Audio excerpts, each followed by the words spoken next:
Hello everyone, wonder mom channel में आप सबका स्वागत है।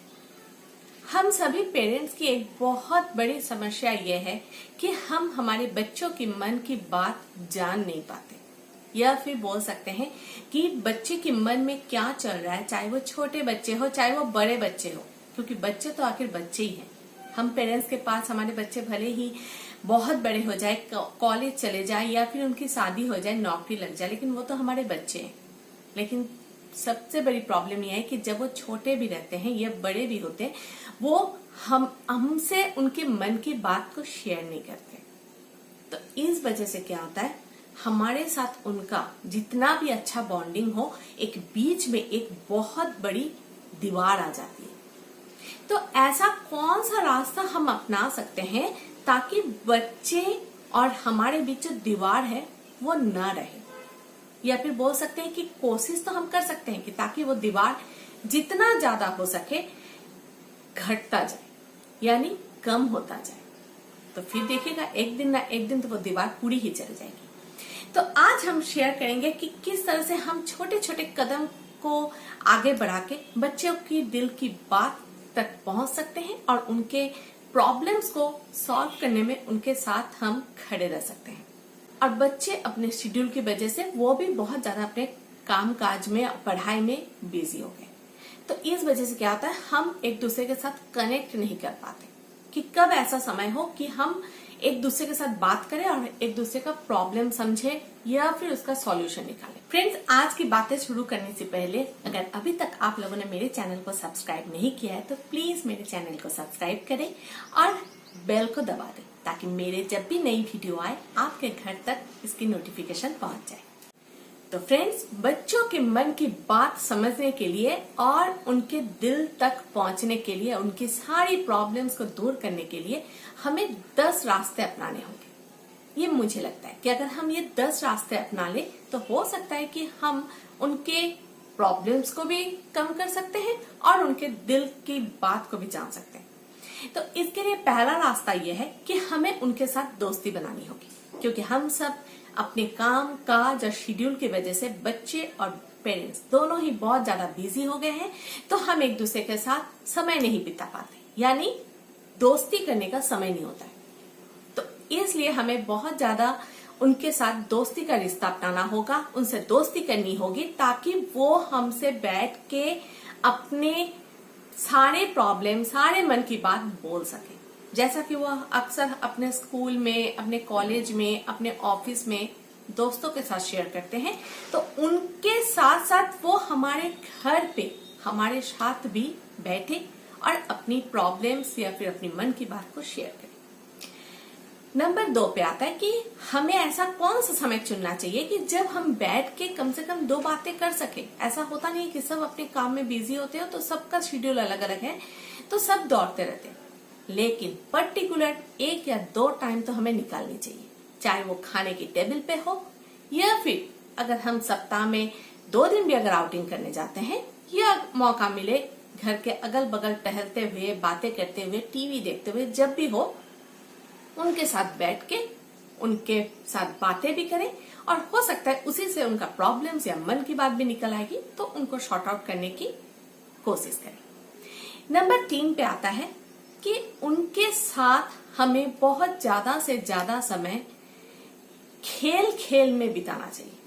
अगर छोटे बच्चे हैं तो उनके साथ उनके जो खेलने की जो एक्टिविटीज होती है उसके साथ हमें जुड़ना चाहिए, और अगर वो बड़े हैं तो उसमें भी कोई प्रॉब्लम नहीं है। बड़े हुए तो क्या हुआ, एक दिन तो हम लोग बैठ ही सकते हैं खेलने के लिए, है ना, क्योंकि खेल से क्या होता है, एक बहुत अच्छा ना रिश्ता तैयार होता है, चाहे वो कैरम बोर्ड हो, चाहे वो आपका घर पे चाइनीज चेकर हो या फिर जो भी हो। बड़े बच्चे हो जाने से बोलते कि नहीं आप हमारे साथ क्या खेलोगे, लेकिन क्या प्रॉब्लम है अगर हम लोग थोड़ा बहुत उनके साथ चले गए रनिंग के लिए, वर्कआउट के लिए, तो ये भी तो उनका साथ हुआ ना, खेलना। तो इसलिए हमें उनके साथ उनके खेल की एक्टिविटीज के साथ या फिर उनका जो एक्स्ट्रा करिकुलर एक्टिविटीज होती है उसके साथ हमें जुड़ना चाहिए। नंबर 4 पे आता है, बच्चों के ऊपर कभी भी अपनी मर्जी नहीं थोपनी चाहिए कि आपकी क्या इच्छाएं हैं, आप क्या चाहते हो कि वो कैसा बने, ये कभी भी हमें नहीं करना चाहिए, बल्कि हमें उनको देना चाहिए वो मौका कि वो क्या करना चाहते हैं। उन्हें समझना चाहिए, वो जिसमें कंफर्टेबल है उसमें उन्हें आगे बढ़ाने के लिए उनको रास्ता तैयार कर देनी चाहिए। नंबर 5 पे आता है, जब बच्चे हमारे साथ उनके मन की बात करें, चाहे वो सही हो गलत हो जो भी हो, लेकिन उन्हें उस समय टोके नहीं, बल्कि उनके साथ बैठ के उस बात को सुने, समझे और अपनी राय देने की जगह कुछ एग्जाम्पल दे या फिर उनसे बोले कि इसके बाद उनकी राय क्या है। अगर फिर भी आपको लगता है कि वो गलत बोल रहा है तो उनके साथ उस समय लड़ाई न करें, ना ही उनको धमकाए, थोड़ा सा उन्हें मौका दे, समय दे और आहिस्ता आहिस्ता उनको जो गलत बात हो, जो समझ के रखें या जो उनका दिलो दिमाग में बैठा हुआ है, उसको आहिस्ता आहिस्ता हटाने की कोशिश करें। इस तरह से क्या होगा ना, बच्चे जानेंगे कि मैं तो पापा मम्मी से अगर कुछ भी बोलता हूँ तो मम्मी तो उल्टे पापा हमें डांट देते हैं, हमारी बातें सुनते नहीं है, ऐसा उनमें फीलिंग्स नहीं आएगी। वो समझेंगे कि हाँ वो छोटे हैं तो क्या हुआ, उनके बातों को भी एक महत्व है, उनको भी हम गुरुत्व दे रहे हैं कि वो क्या बोलना चाहते हैं। नंबर 6 पे आता है कि बच्चों को साथ कभी भी किसी और बच्चे या फिर घर पे भाई बहन का कभी भी तुलना नहीं करनी चाहिए। उन्हें बोलना चाहिए कि वो बिल्कुल अलग हैं और वो जिसमें माहिर है उसी में वो आगे बढ़े। नंबर 7 पे आता है कि बच्चों को समझाना चाहिए कि आपके जीवन में यानी हमारे जीवन में उनका क्या महत्व है, ताकि वो कुछ भी गलत कदम उठाने से पहले या फिर कुछ भी गलत फैसला लेने से पहले एक बार जरूर वो हमारे बारे में यानी पेरेंट्स के बारे में सोचे। नंबर 8 पे आता है कि बच्चों को बचपन से ही उन्हें इस तरह से तैयार करनी चाहिए कि ताकि जितनी भी कठिन परिस्थिति हो उस कठिन परिस्थिति में वो वहां पे लड़ सके, यानी वहां से भागे नहीं या फिर खुद को बर्बाद न कर दे, बल्कि उस कठिन परिस्थिति में लड़े और लड़ के अपने मंजिल तक पहुंचे। अगर ऐसा हो कि वो लड़ते लड़ते अगर उनको लग रहा है कि वो रास्ता बहुत ज्यादा उन्हें प्रॉब्लम कर रहा है तो फिर अपना दूसरा रास्ता उन्हें चुन लेना चाहिए। तो यानी लड़ाई करना और डिसीजन लेने वाली बात उन्हें बचपन से ही सिखानी चाहिए। नंबर 9 में आता है कि अगर बच्चों के अपने कुछ सपने होते, बहुत सारे बच्चों के सपने होते कि हम ये करेंगे वो करेंगे या फिर ये करना है वो करना है, लेकिन सपने तो सपने होते हैं। उन्हें ये बात समझानी चाहिए कि सपनों में और प्रैक्टिकल में बहुत फर्क होता है। सपने देखनी चाहिए लेकिन कभी भी उसमें ऐसा उनको नहीं चले जाना चाहिए कि उनका प्रैक्टिकल और सपना दोनों ही अलग हो जाए, यानी रियलिटी और ड्रीम दोनों में बैलेंस करनी चाहिए। नंबर 10 पे आता है सबसे महत्वपूर्ण बात, वो है कि बच्चों को कैसे हमें बचपन से ही सक्सेस, रिजेक्शन और फेल्योर इन तीनों को बैलेंस करके कैसे हैंडल करना है ये बात समझानी चाहिए। क्योंकि जब बच्चे को सक्सेस मिलते रहता है तो वो जान जाता है कि वो तो सक्सेस है, लोग उसके बहुत तारीफ कर रहे हैं और उसको वो अच्छी तरह से संभाल लेता है। लेकिन जब उसे कहीं से रिजेक्ट किया जाता है, उसी जगह से अगर उसे रिजेक्ट किया जाता है तो वो उसको संभाल नहीं पाता। वो सोचता है कि ये उसके साथ नहीं होना चाहिए, ऐसे कैसे हो गया, लोग क्या बोलेंगे, ये क्या होगा, ये सोच के अधिकतर समय वो डिप्रेशन के शिकार हो जाते हैं या फिर खुद को जिंदगी को बर्बाद करने की तरफ वो चल पड़ते हैं। और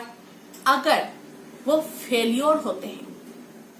तो इस जगह भी उन्हें समझाना चाहिए हमें कि अगर उनके जिंदगी में कभी भी वो फेल हो जाते कहीं से, चाहे वो ऑफिस हो, चाहे वो बिजनेस हो, चाहे कहीं भी हो, तो इसका मतलब ये नहीं कि एक बार फेल होने का मतलब है उनका जिंदगी खत्म हो जाना। लोग क्या बोलेंगे,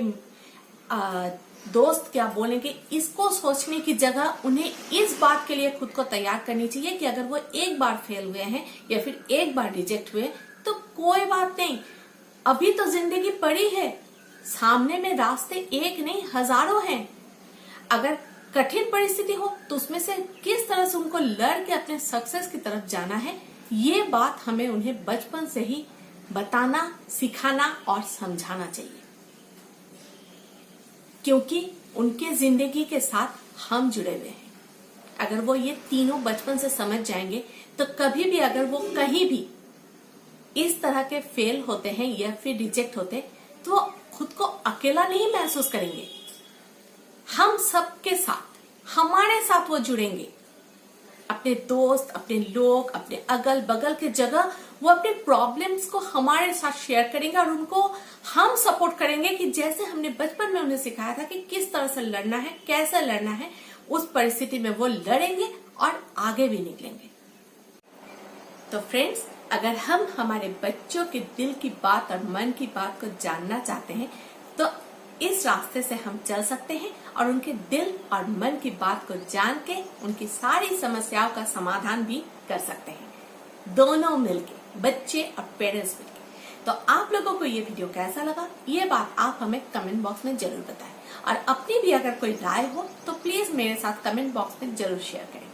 और इस वीडियो को अच्छा लगने पर इसे ज्यादा से ज्यादा लाइक और शेयर जरूर करें। सब्सक्राइब करने पर मेरी अगली वीडियो की नोटिफिकेशन आपके पास आ जाएगी। अगली वीडियो में फिर से आप लोगों से मुलाकात होगी। तब तक के लिए अलविदा।